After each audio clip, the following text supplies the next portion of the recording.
can go live now. Good evening to all the delegates and our eminent speakers. Thank you all for joining this evening. I am Siddhant Sharma on behalf of Healthcare. Welcome you all for the webinar on the introduction to Bempedoic acid, non-statin lipid lowering agent in the management of uncontrolled LDL-C. Lifestyle disease in our country is on rise and it's surprisingly moving towards the chronic stage. We at Hetero Healthcare has always been at the forefront along with your side to deal with such ailment. This evening, our esteemed and experienced doctors will share their experience on the subject. Before proceeding further, let me take the privilege to introduce our eminent panelist, Dr. Sanjeev Pathak. Dr. Sanjeev Pathak is MD and has completed his postgraduate diploma in diabetes management from the Oxford Diabetes Center. He is a principal investigator in more than 30 global clinical trials, including new CVOT trials. He is the ex-president of the Association of Physicians, Ahmedabad, director of the Juvenile Diabetes Association, Ahmedabad. He is the first diabetologist in India to start insulin pump therapy. You can skip the introduction part. Sure. You can just run through. Okay. Our second panelist is Dr. Urman Dhruv. Dr. Urman Dhruv has completed his MBBS from NHL Municipal Medical College with gold medal in pharmacology. So same is true for everybody. You can skip the introduction in short. Sure, sir. So I welcome another panelist, Dr. Jay Shah. He is currently in traffic, so he will be joining in a couple of minutes. He is a senior interventional cardiologist, Department of Cardiology in HCG Hospital. He is a founder member and a vice president of Krish Heart Foundation. He is a principal investigator of Cantos Tuxedo Hypertension Registry, CSI Presico Registry, and a co-investigator of Melange, Credence BTK, Credence BRS, and a coordinator of the CREATE study. So I welcome Dr. Sanjeev Pathak and invite him to take over the session. Thank you. Good evening and thank you very much, Siddhant, Vijay, and the team from Hetero Healthcare for giving me this opportunity. And it is really pleasure and honor to be chairing or moderating a session where we have panelists like Dr. Urman Dhruv, who is a very senior and a very distinguished physician and diabetologist from city of Ahmedabad. And along with him, Dr. Jay Shah, who is just about to join, who is a renowned cardiologist, very young, but still very dynamic and very enthusiastic and knowledgeable. So with the company of these two experts, I think in today's session, we'll be learning a lot about the management of diabetes, dyslipidemia in general, and also the role of the new molecule that is bempedoic acid in management of the dyslipidemia. So may I be allowed to share my screen now? Yes, doctor, go ahead. Yes. Is it in the full screen mode? Yes, sir. Yes, it is. Okay. So this is a BELRO scientific talk, the best. And we'll be talking about the dyslipidemia management. And I'll be starting with the basic introduction of the topic. We know the prevalence of dyslipidemia all over the world is very high. It is even higher in our country. And the burden of dyslipidemia is very, very significant on the occurrence of the atherosclerotic cardiovascular disease. In the urban population, about 25 to 30% of our people, and rural population, 10 to 15% of our people, they do have dyslipidemia, and majority of them, they die due to a cardiovascular event. In spite of the several medicines available, we do not still achieve the desirable cholesterol level, maintain the cardiovascular risk to the minimum. And the prevention of and the treatment of dyslipidemia is essential for preventing the cardiovascular risk.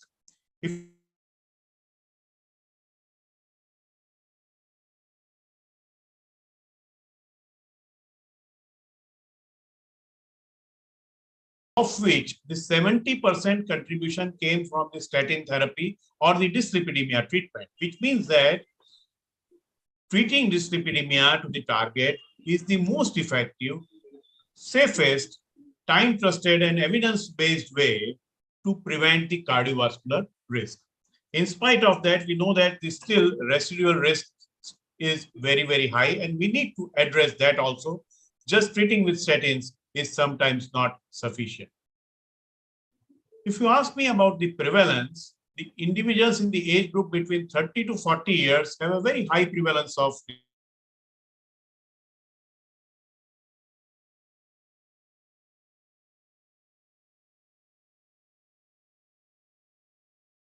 which he may be seeing in the day-to-day life, that how many of his patients are having dyslipidemia, age between 30 to 40 years. Whether they are diabetic or non-diabetic is a different matter, but regardless of that, how many of your patients are having dyslipidemia of any form? Dr. Urmanbi. Yeah, between 30 to 40, if we include both triglycerides and LDL, I think significant proportion up to the extent of about 40% of patients would have dyslipidemia, which would go on increasing as the age progresses and may reach to about 60% of all patients, diabetic or non-diabetic included, by the age of 60 years. But if you are to talk about diabetic patient, the number would remain same or it would be a little bit higher? It would be much higher if we only include the diabetic patients. So between 30 to 40 diabetic patients, about 50-55% or up to 60% of patients would have dyslipidemia when we include triglyceride along with LDL. Only LDL rise would not be correct. that And what is high. the most common lipid abnormality you see in our patients? Yeah, so triglyceride, raised triglyceride followed by raised LDL and then followed by very low HDL would be the ideal Indian phenotype. So what is termed as atherogenic dyslipidemia, high TG, low HDL, along with slightly high LDL or amount of the small LDL, small dense LDL may be high. Has Dr. Jay joined or not yet? Probably not yet. No, So sir. let us move ahead and discuss about the prevalence that the Indians having high amount or high prevalence of dyslipidemia, unfortunately, they develop atherosclerotic vascular disease also at a very early age. And that also is associated with a significantly high mortality in our Asians or Indian population. 2/3 of the deaths due to non-communicable diseases in India are caused by the cardiovascular disease, mostly cardiac or sometimes cerebrovascular also.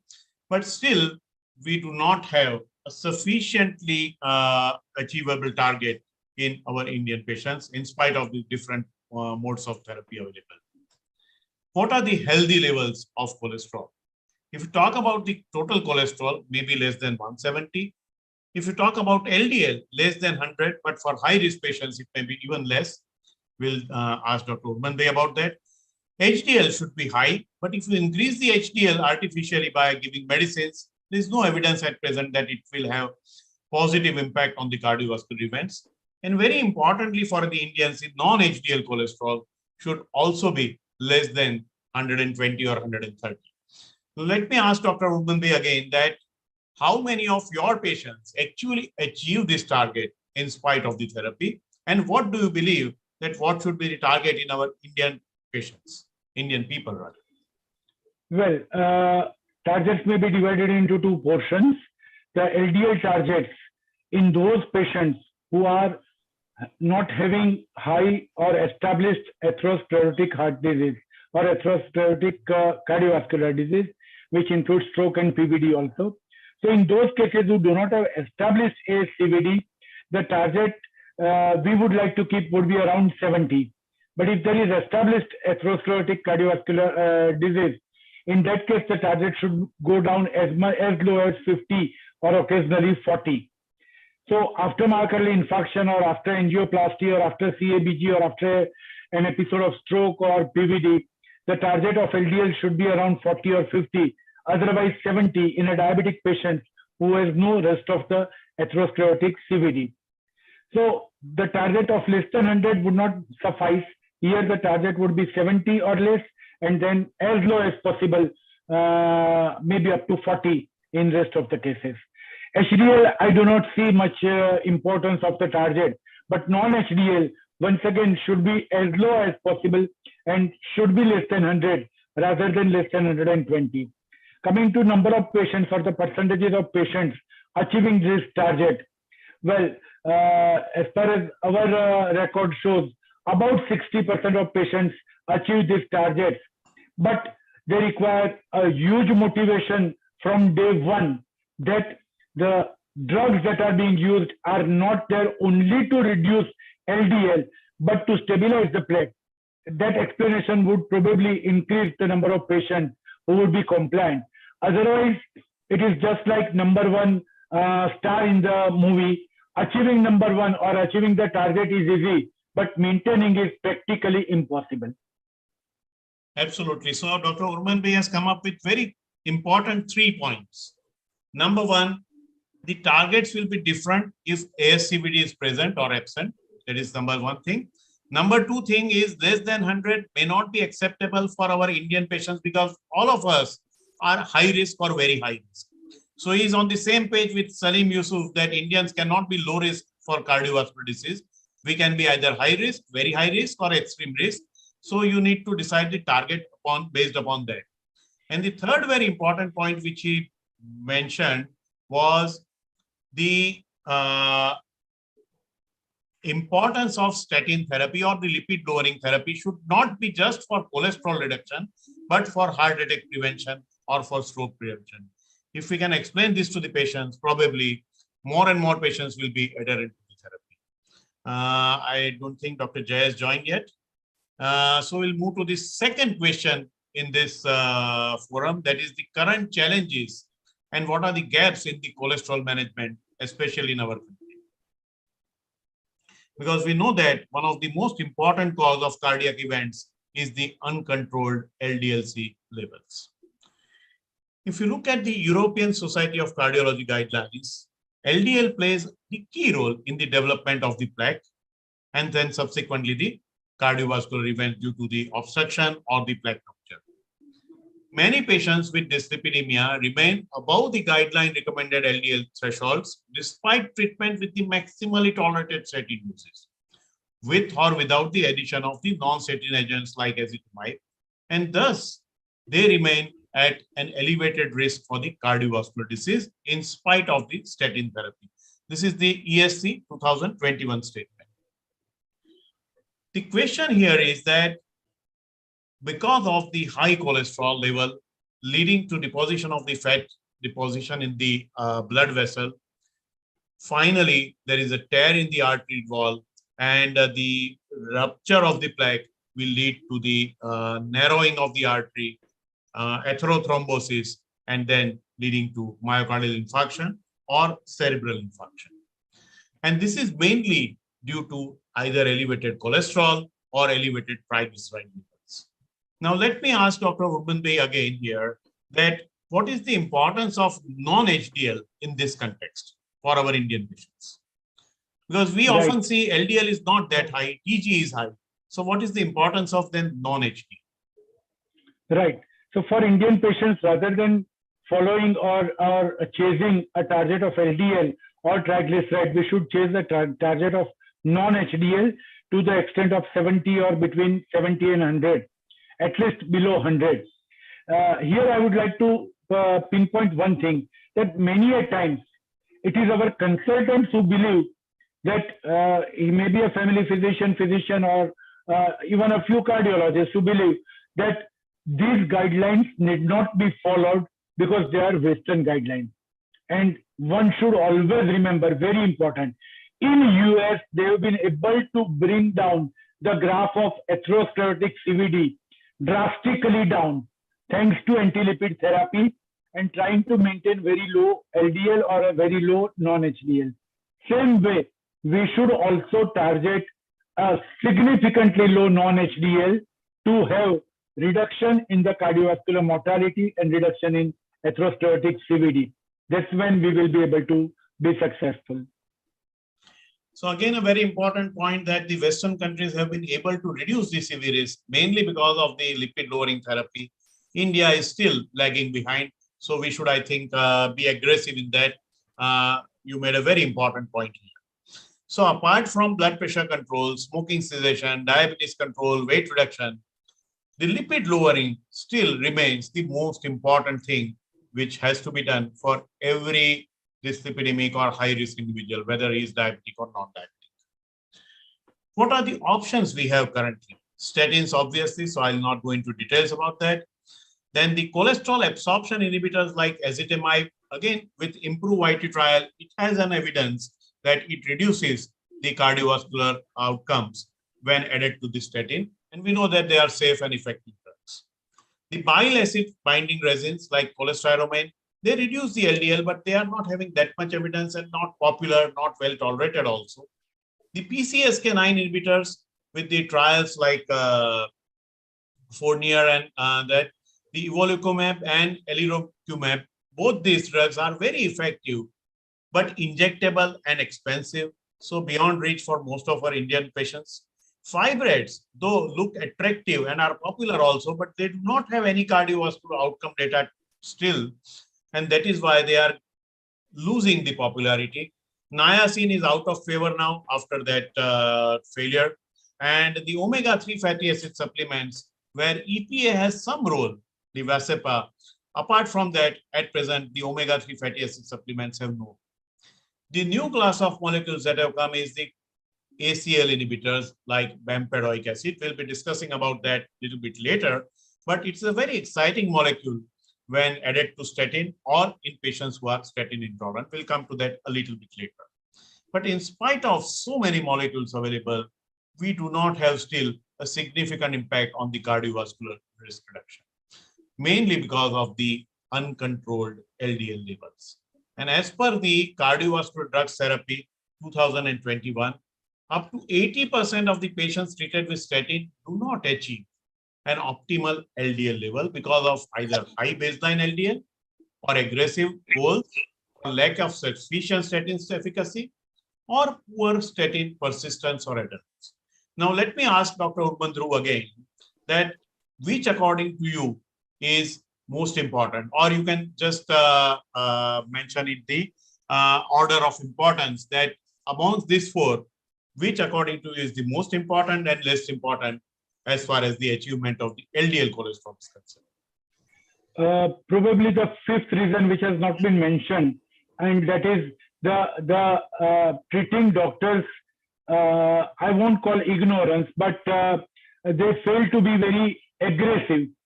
The reason is aggressive LDL-C treatment goals are not still acceptable mentally to our doctors first and then to the patients. So aggressive LDL treatment goals is something that we must realize that they are absolutely essential, easy to achieve, cheaper to achieve by giving a couple of drugs, maybe statin, ezetimibe or statin or the drug that we are going to talk. But aggressive LDL-C treatment goals is one of the most important reasons why we have not been able to achieve the optimal LDL-C level. This is followed by the poor statin persistence and adherence.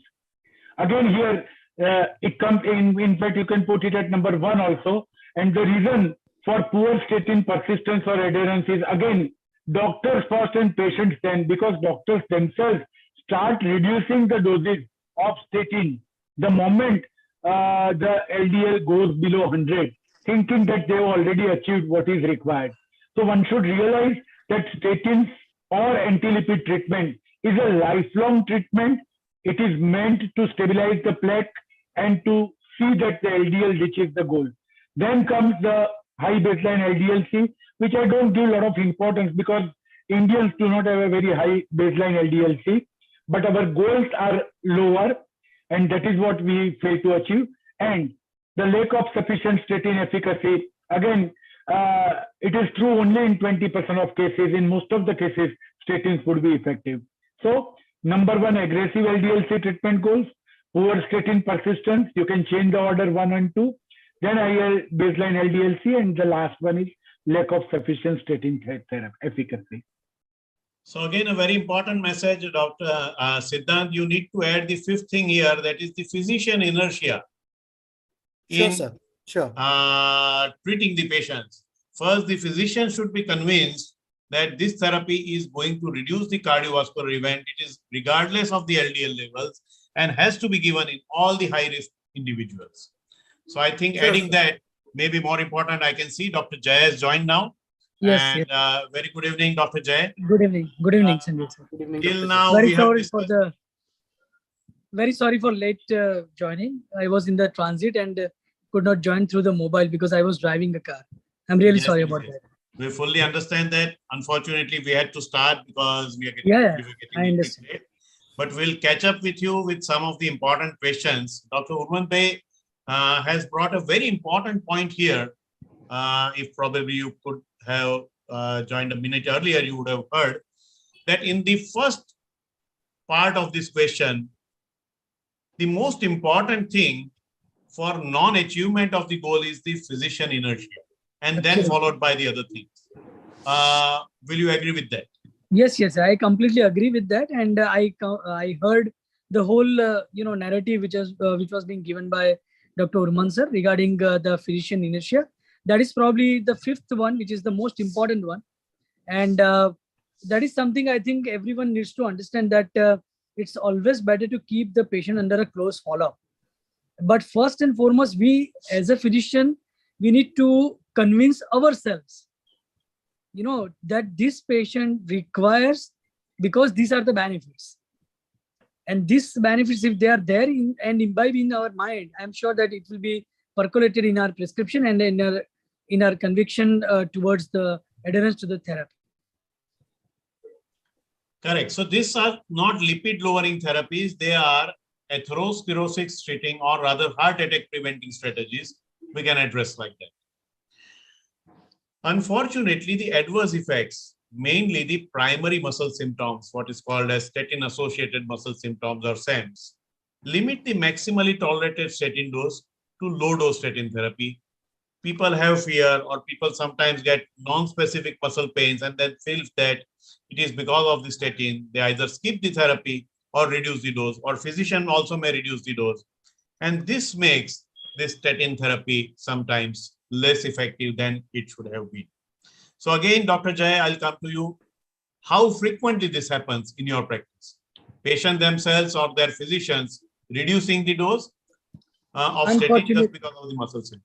Yeah, unfortunately, it is very commonly being seen, but they are not actually the side effect of statin. They are known as statin-associated muscle effects, and that can easily be taken care with the help of certain supplements in form of either vitamin D or coenzyme Q10, or sometimes you might change it to a different molecule from atorvastatin to rosuvastatin. And in some of the cases, even a pitavastatin is also beneficial, especially when we are talking about the muscle symptoms. So by any means, there is no need to discontinue statin.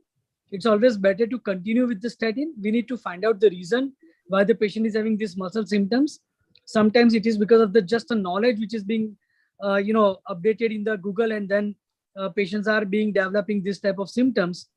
So first and foremost, let us find out the reason why it is happening and then treat it accordingly. But with all the means, I think even a lesser dose of statin, especially when we are talking about the pleiotropic effect, which is possible when we are giving 10 or 20 milligram of rosuvastatin or above. In case of atorvastatin, the pleiotropic effect starts after 20 milligram. So there is no fun in giving a low dose of atorvastatin, because atorvastatin, as Sanjeev sir has told, we are not just targeting the lipids or the goals or the parameter of LDL. We are just targeting that how can we curtail the atherosclerotic event in the vascular system.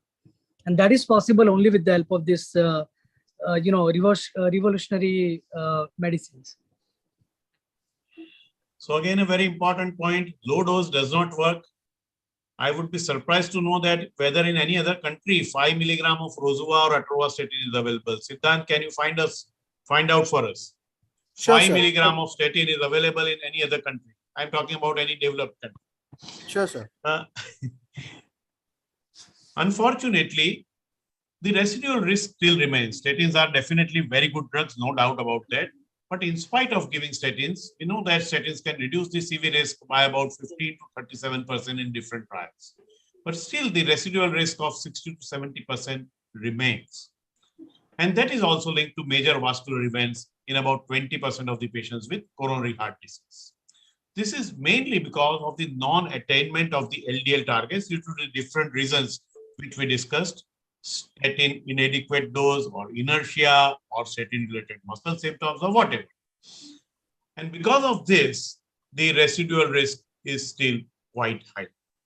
Some patients are actually intolerant to the high-dose statin therapy due to the adverse effects such as myotoxicity or rarely hepatotoxicity.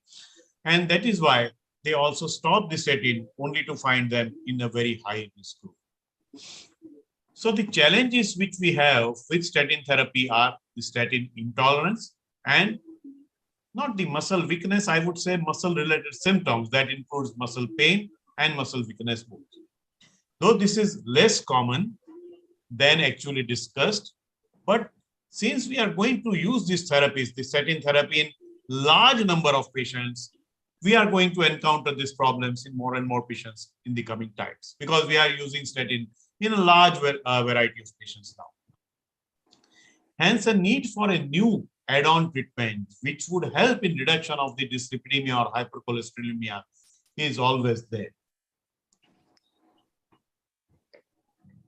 So, is there a gap still in spite of statin, Dr. Urmandru? Do we need an agent which will take care of those patients who have not achieved the goal or who are not able to tolerate the statin? Dr. Urmandru. Yeah, certainly. As we have been talking a lot, about 20 to 30% of the patients would require an additional supplement of the drug, maybe in the form of ezetimibe or bempedoic acid. And those 30% would be about 20% of the patients who do not achieve the LDL target of 40 or 70, as the case may be, with the optimum doses of statin. And there is 5 to 10% are those who are really statin intolerant. Here I would like to remind you a song, हर वो चीज चमकती है उसको सोना नहीं कहते. There was a song, Hindi song like that. Same way, every muscle pain in a patient on statin is not statin side effect. We need to confirm it. So the moment there is muscle pain, there is no question of stopping or reducing the dose of statin without confirming it. But yes, in rest of the 30% of the patients, 20% who do not achieve LDL target and 10% who are statin intolerant may require the additional drug like bempedoic acid. So percentage-wise, a small number, but if you look at the population, still bempedoic acid will be required for a large number of patients. Looking at the population who deserves lipid lowering therapy. Dr. Jai, would you agree with that? Yes, absolutely. There is a definite role of this particular drug, even though it is not a substitute for statin, but at the same time, when we are talking about the numbers, there are definite patients, those who are falling into this category, and they will be benefited, especially once we are combining with statin, and then we can always look for the LDL level, and then how LDL is getting reduced, that is also need to be seen without producing any major muscle-related side effects. Okay, so in next couple of minutes, we'll be talking about the bempedoic acid, its pharmacokinetics and the mechanism of action. It is a drug that is used in conjunction with lifestyle modification and or other agents, especially statin, for the treatment of refractory hypercholesterolemia. It's an ACL inhibitor available in oral form. 180 milligram is the dose once a day. And the absorption is from the small intestine. The Tmax is 15 to 24 hours and the plasma protein binding is 99%. It is metabolized and excreted in the urine 70% and feces 30%. It is a prodrug actually, gets converted in liver and kidney, and it is an acyl-CoA synthetase inhibitor, bempedoic acid ACVL1 conversion, which actually blocks this pathway from citrate to acetyl-CoA. Statins work on the next path, that is conversion of acetyl-CoA to HMG-CoA reductase, and that's why they are termed as HMG-CoA reductase inhibitors. Whereas this is one step ahead of that, whereas it blocks the ACSVL1 conversion. It is a prodrug which gets converted into the bempedoic-CoA, which is the active form of the molecule. The ACLV1 is an enzyme expressed mainly in the liver and kidney, but not in the skeletal muscle or the other tissues. And that is why the activity of the bempedoic acid is restricted to liver. And that's why there are no muscle-related symptoms or weakness or pain compared to the what we have seen with the statins. And that's why it will lead to better medication adherence, because we know that most of the patients, they discontinue statin either because they do not have knowledge about the importance of statin or they develop muscle-related symptoms. So by overtaking that, probably the adherence to the bempedoic acid may be better as compared to statin, and that is the reason why the drug has been introduced in the global market and now in the Indian market. We already discussed this, so I'm not going into details of this. So how do you see the scope for this molecule in our Indian population? It has already received the US FDA approval in combination with ezetimibe, as well as for the monotherapy. And now it has also achieved the Indian DCGI approval. So Dr. Jai, I will start with you. That how important is this drug in your clinical practice? So this drug, like I would say today only, like today evening, I have prescribed this drug, especially in a patient where patient was receiving 40 milligram of rosuvastatin, but unfortunately that patient was not able to tolerate it, and the CPK total got a little elevated. It was not very much high, like it was 278, so it was on the higher side, and patient was definitely having these particular symptoms. So what I did was that, because it was first month after an ACS, PCI was the case, and first month after that, so I had to continue statin by any means. So I've reduced the dose, added ezetimibe and bempedoic acid both, because I wanted that, because he's at the time of admission, when we got his LDL done, it was 184. Now you don't see such type of huge numbers in Indian patients. It's very uncommon to see. Usually in Indians, you see around 130 max or maybe 150 at the most. But this type of patient, those who are having aggressive, disease and having ACS scenario, then it is always better to bombard with the drugs which are definitely helping to reduce LDL in first 1 month. Because during that month, the chances of recurrence of cardiovascular event in a non-culprit lesion, which was not being treated with the help of stent, are many. And that is the reason I think it is prudent to give ezetimibe and bempedoic acid in such type of patient, just to make sure that the LDL level is getting reduced, the plaque is going to get stabilized, and patient will not have any major side effects. So I do come across such type of patient, and it's always better to use this drug in this type of a very special indication, where apart from familial hypercholesterolemia, when you have an established atherosclerotic cardiovascular disease, I think this is probably the very, very promising molecule. And as we go forward, we will see some of the trials also. And we are waiting for that CV outcome trial also to come probably by next year. And you might see the inclusion of these drugs similarly as that of statin as well. So in other words, Jai, you mean to say that it is a poor man's PCSK9 inhibitor? PCSK9 inhibitor, yes. Aggressive Absolutely. LDL lowering, especially in your high-risk patients who have undergone coronary intervention. Dr. Correct. Urman Bey, where do you see the scope of this drug in your practice? The scope of this drug in a physician's jurisprudence would require first a physician to stop himself calling an ostrich.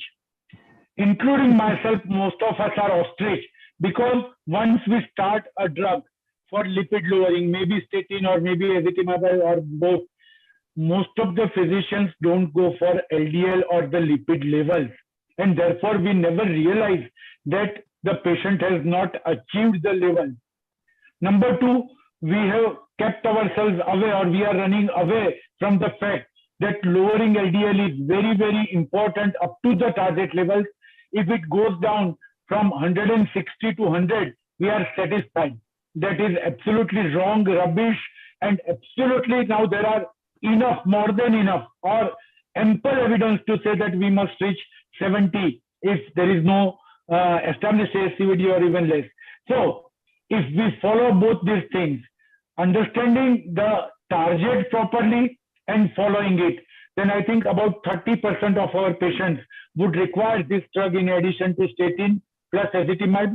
And the window would be, as I said, all the diabetic patients above the age of 50 years who are at high risk will require to reach LDL 75, and statin alone may not be sufficient in our country, where I would like to add both this drug, ezetimibe and bempedoic acid, to reach the target. So all diabetic patients having established ASCVD or one more other risk factor which would make place them into the high risk category. And number two, the real, true, absolutely proven statin intolerant patient, where we have really tried hard to rule out rest of the causes and where we have tried to change the statins, and then we can add this drug. So 30% of all my cases would require bempedoic acid with ezetimibe. If I am seeing 1,000 patients a day, the number would be 300 patients per physician. So it's a huge number.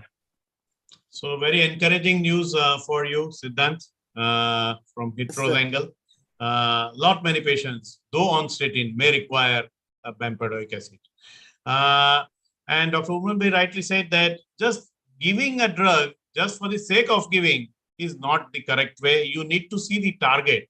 If the target is 70, you should try and achieve that target. If the target is 50, especially for the patient whom Dr. Jay is treating, I think we should be very aggressive in treating them with multiple agents if required. So talking about bempedoic acid as monotherapy, it has got very good trial results in patients with dyslipidemia, very significant reduction in the LDL, apolipoprotein, non-HDL, and reduction in the CRP levels also. In patients with type 2 diabetes, you can see 43% reduction in LDL and 41% reduction in hsCRP. In patients with both dyslipidemia and hypertension, a significant lowering of LDL by 21% by 6 weeks and 25% decrease in patients treated with bempedoic acid. When used in combination with statin, compared to statin alone, there is a further reduction of LDL levels by 22% and safe and effective even when used in combination with statin. So for additional lipid lowering without compromising safety, one can use bempedoic acid.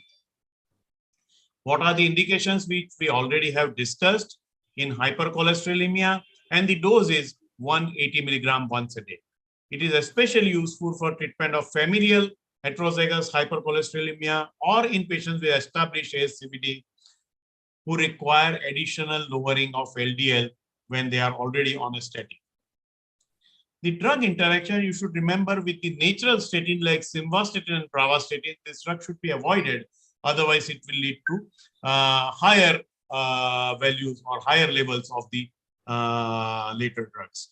And that is why the combination with the newer statins, that is, there are synthetic statins, is there is no problem. They can be very well used with atorvastatin or rosuvastatin or even pitavastatin. In pregnancy and lactation and pediatric age groups, there are no trials at present to support them. The most common adverse events are upper respiratory tract infection, muscle spasms, not muscle pain, hyperuricemia, and this is seen in about 2 to 3% of the patients, back pain, abdominal pain, and sometimes very rarely anemia or elevated liver enzymes. But one thing which we need to remember is the hyperuricemia, the elevation in serum uric acid, has been seen in the clinical practice as well as in the clinical trials. And so we need to assess the uric acid levels periodically, especially in patients with chronic kidney disease where we see high uric acid levels. So now again coming to the panel, that how concerning will be the side effect profile of this drug in your practice? Dr. Urman Bhai and Dr. Jay.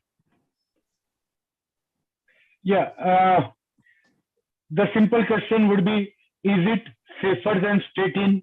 The answer is statins are absolutely safe drugs because they've been used for now more than 3 decades. So you can call it as safe as statin, not safer than statin, number one. As far as uric acid is concerned, lots of our patients having CAD are having CKD, and they have raised uric acid levels. We are occasionally using drugs which can raise uric acid level. So that is one place where we have to be careful.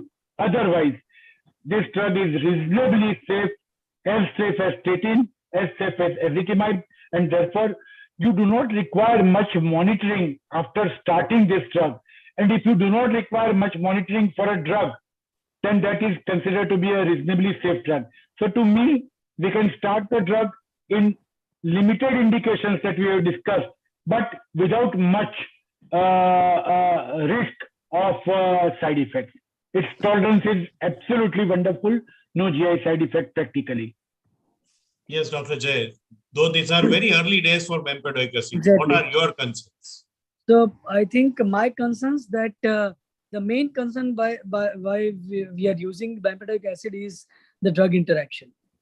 And that is being seen with simvastatin and pravastatin. But at the same time, when we are giving it in some of the condition where the patient is requiring steroids, if the patient is on fluoroquinolones, and if the patient is having some sort of tendinitis or tendon related issues, then this is where I think you need to have a little more careful approach, because when we are giving this, it might lead to a little more complications as far as drug tolerability is concerned. But otherwise, as Urman sir has already told us that it is as safe as statin, but at the same time, you need to be a little more careful, especially in CKD patient where you are already having a uric acid abnormal metabolism. And in those category, you might have to maybe, be a little more vigilant. Otherwise, I think all in all, we are anyway waiting for that patients to come back, because it has been started in last couple of months. And I would say hardly 4 or 6 weeks maximum. But otherwise, once the patient is getting it in the follow-up, then we will be able to see it more stringently, whether they are having any sort of this upper respiratory tract infection. Till now, I think after the starting of this drug, by and large, if the patient develops any problem, they usually report to us in within maybe 10 or 15 days, usually. But as of now, I think we have not got any call as far as bempedoic acid is concerned. So that is again a very encouraging news. At present, it appears quite safe, maybe as safe as statin, apart from the drug interaction and the hyperuricemia. Coming on to the clinical trials of this drug, and there is a whole lot of clear studies, the clear wisdom, and then the clear harmony, clear tranquility, and bempedoic acid in the type 2 diabetes. The clear outcome study, which is a cardiovascular outcome study, is yet to be completed. So I think we can expect the results by next year's end. But till now, we have the other clear studies. We'll just discuss these studies very briefly, and I'll straight away ask a straight question to Dr. Urman Dhruv about the clear trial. What conclusion you will derive from the clear trial? Well, this was a definite indication for this drug along with ezetimibe, where the drug was used in 180 milligram day in 2 different groups. One received placebo, other received the drug in statin intolerant patient, where it's a pakka indication for this drug in addition to ezetimibe for primary and secondary prevention of cardiovascular events. The number of patients were obviously low, because it itself shows that statin intolerant patients are reasonably low. It was used at a mean age of 65, which is again a good point, because even in senior citizens, the drug was used very safely. And the primary endpoint was changed from baseline to week 12 of low density LDL protein. And the drug significantly was more efficacious as compared to placebo. And therefore, the drug has efficacy with safety in this trial. So the trial clearly suggests that whenever there is statin intolerance, proven statin intolerance, evidence-based statin intolerance, the drug is at number 1 or 2 with ezetimibe in place of statin. And this is the only indication where you have to stop statin and start these 2 drugs. So absolute indication and a nice trial. So we now have an option available for statin intolerant patients. And this trial is definitely supportive. Again, Dr. Urman Bhai, I'll ask you to explain this clear harmony trial, its conclusion. It's a large trial of 2,000 plus patients. Yeah, again, the trial was a long-term study, huge number of patients, about 2,200 number of patients, of whom about 1,500 received bempedoic acid and half of the patients received placebo. The trial was carried out to find out the safety and efficacy of the drug. In patients who are already receiving guideline recommended statin therapy. When we say guideline recommended statin therapy, it means the atorvastatin at least 40 milligram or rosuvastatin 10 or 20 milligram. So this was in addition to statin. The drug was used in addition to statin. Safety, absolutely safe. There was no increased incidence of adverse effects, at least not muscle-related any incidences at 12 weeks. And efficacy, it reduced LDL by 20 milligram % more when statins were already on. So suppose a patient is on rosuvastatin 10 or 20 milligram, his LDL when it was begin is 140. Rosuva was able to bring it down to 100. Then adding this drug would take it to 80. And that is exactly the intention of adding this drug. So clear harmony trial was successful in establishing efficacy and safety of drug for a year in a 52-week trial as far as addition to statin is concerned. Remember, it was in addition to statin. So as an add-on therapy to statin, it's a wonderful drug as far as efficacy and safety both are concerned. So harmony with the statin is established, right? Yeah, absolutely. Yes. So how about the wisdom, Dr. Jay? Clear wisdom trial. What is your take home from the clear wisdom trial? So wisdom was that once the harmony is already been established with statin, let us have a wisdom of using this drug Because in a this high is risk your patient, high Yes. risk cardiovascular disease. high risk cardiovascular disease. And here also the numbers are quite substantial, 780 almost. And they've taken established atherosclerotic cardiovascular disease. And you will look at the primary endpoint. It has shown that there was a change from baseline LDL at the end of only 3 months. And it was at the end of 12 weeks or the 3 months, the reduction in the bempedoic arm was significant as compared to placebo arm. And these improvements, they are being seen and consistent throughout from 12 weeks at the end of 1 year, that is 52 weeks. So in addition to statin, in a patient with high risk for cardiovascular disease, in a maximum tolerable dose of statin, addition of this drug, it is definitely producing a significant lowering of LDL levels within a span of only 12 weeks. So that is the benefit of this particular drug. And so there is enough wisdom of users of this particular drug in high risk of cardiovascular disease patient. So wisdom is also established in high CV disease patients. And how about the tranquility then, Dr. Jay? Tranquility. Yes. So in tranquility as well, I think the evaluation was to assess the safety and the efficacy when you are adding to a patient who is already taking a drug, which is having a established role. And here in a history of statin intolerant, who still require LDL reduction, like which was being studied in a clear harmony as well.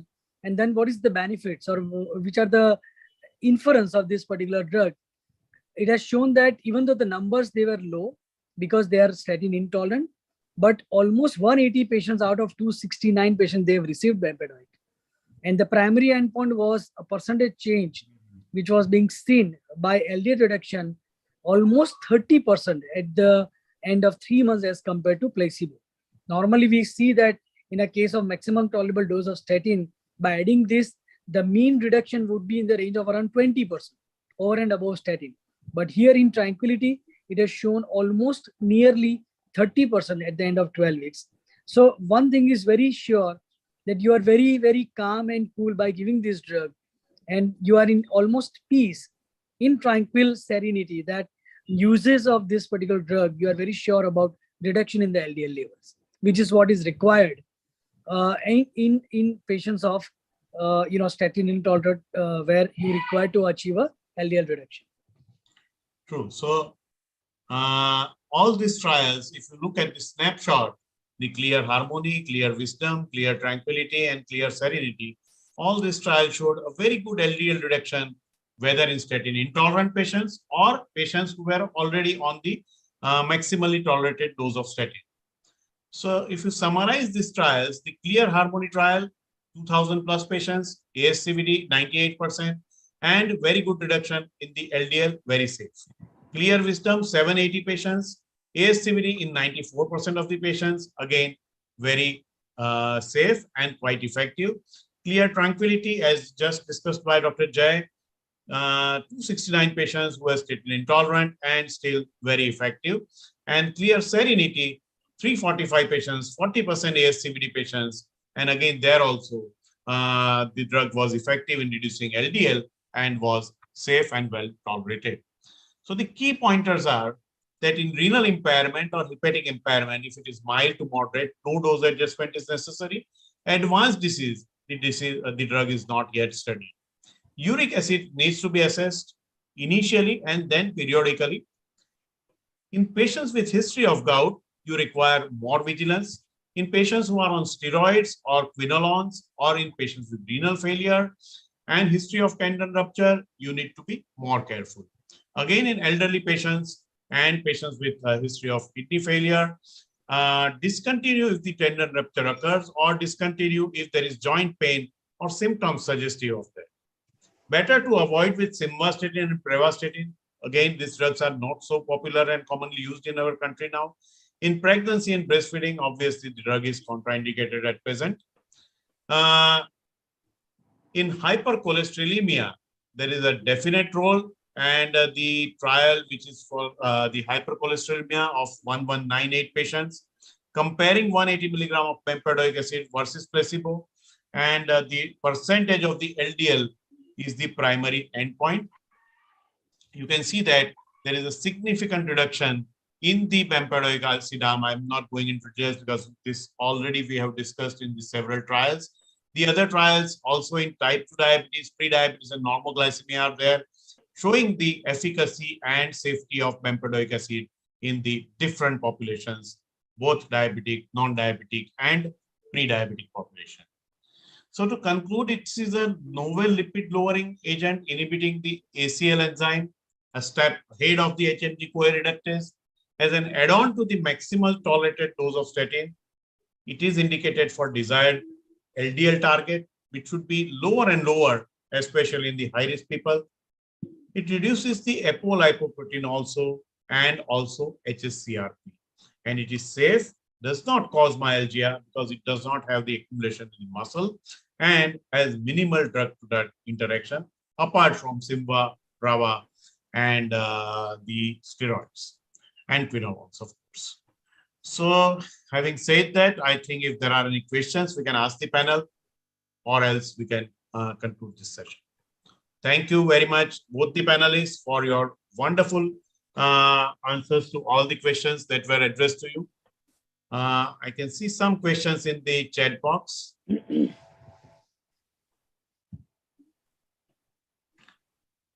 first question is, I think where both we are can being use this answered. monotherapy, Dr. Jay? I think both the questions are probably, first two questions are being answered. In monotherapy, only in a case of statin intolerant cases where you have elevated SGPT, or you have a documented evidence of elevated CPK total where you are not able to use statin. That is the case where you might have to use it as a monotherapy. But along with, by and large, if possible, along with ezetimibe would always be giving you a better, LDL reduction. Correct. Any post-COVID complication associated with lipid profile? It's question different than bempedoic acid, but regarding lipid profile, have you seen, Dr. Urban Bhai, any post-COVID? Post-COVID, we do not see any dyslipidemic milieu. We may see hyperglycemic milieu. That too has been probably now not attributed to COVID, but of course, certainly not dyslipidemic milieu. But yes, we do see absolutely increase in the number of cardiovascular mortality and cardiovascular disease, probably because of thrombotic milieu. Correct. Another question is, did you get a chance to use Bempedoic in any of your patients? And I think that is already been addressed. Siddhant, are there any questions which are unaddressed? So there is one question saying that clinical observation in percentage of patients. In patients with diabetes, with high LDL levels. Dr. Urman Bhai? Yeah, in diabetic patients with high LDL level, especially above the age of 40 or 50, it would be a certain indication if the LDL target has not reached the 70 with maximum tolerated doses of statin. But as always, we have been telling, remember three things. Number one, this is not a replacement for statin. This is in addition to statin, where you have not been able to achieve the LDL target. That is the most important thing. This is not more efficacious than statin, but it is bound to be as efficacious as statin, probably because it is working on the same pathway a step earlier. So maybe few further trials may come out with the absolutely same efficacy as statin. We see the same expectation. But as far as cardiovascular outcome trial comes, we cannot say that it can replace statin. So statin plus ezetimibe plus bempedoic acid would be probably the strongest combination that would be achievable in next couple of years. I think that was a very good take-home message from Dr. Urman Bhai, summarizing all that we discussed till now. Dr. Jay, your final concluding remarks? I think one thing is very sure that we are not going to replace it, as Sir has already told that. So it's a definite add-on to statin therapy and along with ezetimibe. And as you rightly said, it is going to be the poor man's PCSK9 inhibitor, because PCSK9 is definitely having its role, and it is indicated in some of the cases where you want to have a stabilization of plaque, which has already been proven on IVAS and OCT trials. But at the same time, when we are talking about a cost, there's a huge difference. So in this particular category of patients, you can always use this drug with a vigilant monitoring over LDL level, and then keep the patient under a proper monitoring and just see whether the patient is having a proper adherence to the therapy or not. Correct. So can I say that? Yes, Dr. Urman Bhai. For last couple of days, since we have been talking about this molecule, I've been thinking why we are not very aggressive, because ultimately it is the physicians, not the cardiologists, who are at fault. So I have realized that because of good cardiologists, good technology, we have started believing that we have conquered CAD, because now the patients are not dying. But that is not the goal. The goal is to prevent CAD, and that can be achieved only with the target LDL. So we do not realize the difference between prevention and winning over CAD, and that is probably not allowing us to reach to the target level. So we should be achieving the target so that Jay is out of business. Sorry, Jay. That is not going to happen. You know that. So finally, can I say that this drug does not compete with statin. It complements statin. So using in combination or harmony probably is the way forward for especially patients who do not achieve goal with statin. With that, I think we are already 10-15 minutes late. We should conclude. Yes. It's over to Yes, you, sir. Siddhant, for Yes, your sir. final comments. And then we can. Yes, sir. Doctor, thank you. It was indeed a pleasure and honor having you during this webinar. We, on the behalf of Hetero Healthcare, we would like to extend our sincere thanks to you for your comprehensive session, and we are sure our delegates would get enlightened regarding the molecule as we have covered all the possible aspects. I also would like to thank to all the delegates for their warm presence. Thank you once again, Doctor, for joining with us. It was a great pleasure. Nice to talk to you. Good night. Thanks, Sanjeev, from both of us, and thanks, Hetero. Thank you. Thank you. Thank you, everyone, and good night. Thank you, sir. Bye. Good night.